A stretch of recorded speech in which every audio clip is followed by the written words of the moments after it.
ముందుగా మనకు ఫోన్ వస్తుందన్నమాట.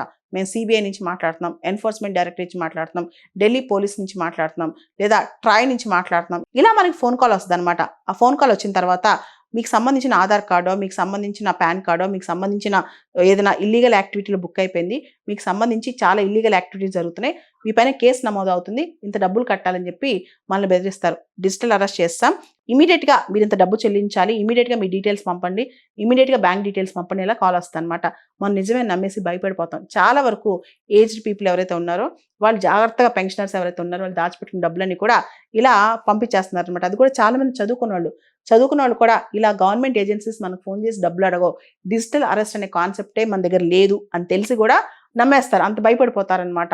సో అంటే ఆల్మోస్ట్ మనకు ఒక్కోసారి ఫోన్ కాల్లోనే అదొక పోలీస్ స్టేషన్లోనో వాళ్ళ ఒక ఆఫీసర్లానో లైవ్ కాల్ చేస్తూ ఉంటారు. అది చూసి కూడా నిజంగా వీళ్ళు ఆఫీస్లో నమ్మేస్తాం అనమాట. ఇవన్నీ పక్కన పెట్టి ఇలాంటివి వచ్చినప్పుడు మనం చాలా జాగ్రత్తగా ఉండాలని ఒక్కసారి మనం ఆలోచించుకోవాలన్నమాట. ఇలాంటి ఫోన్ కాల్ వచ్చినప్పుడు మన భయభ్రాంతులకు గురి కాకుండా మన బ్యాంక్ అకౌంట్ డీటెయిల్స్ కానీ, మన పర్సనల్ డీటెయిల్స్ కానీ ఏవి వాళ్ళకి ఇవ్వకూడదు. అంతేకాదు ఇమీడియట్గా టోల్ ఫ్రీ నెంబర్ ఏదైతే ఉందో 1930 దానికి కాల్ చేయాలన్నమాట. ముందుగా మనం కామ్నెస్ మెయింటైన్ చేసి మన పర్సనల్ ఇన్ఫర్మేషన్ ఎవరితో షేర్ చేయకుండా ఉండాలన్నమాట. అండ్ ముఖ్యంగా వాళ్ళు చెప్పినట్లు స్కైప్లో, వాట్సాప్లో, జూమ్లో ఇలా రకరకాల ప్లాట్ఫామ్స్ ద్వారా వాళ్ళు అసలు మీట్ అవ్వకూడదు. వాళ్ళు 24 గంటలు, 48 గంటలు అలా మనతో లైవ్లో ఉండి డిజిటల్ అరెస్ట్లో ఉంటే మనం అక్కడే వాళ్ళతో యాక్టివిటీస్ చేయడం, అట్లాంటి పిచ్చి పనులు చేయకూడదు. ఎవరు మన దేశానికి చెందిన అధికారులు ఎవరు కూడా మనకి డిజిటల్ అరెస్ట్ అని చెప్పి అసలు మనకి కాల్ చేయరు. దీనికి సంబంధించి మనం పూర్తి స్థాయిలో అవగాహన కలిగి ఉండాలి.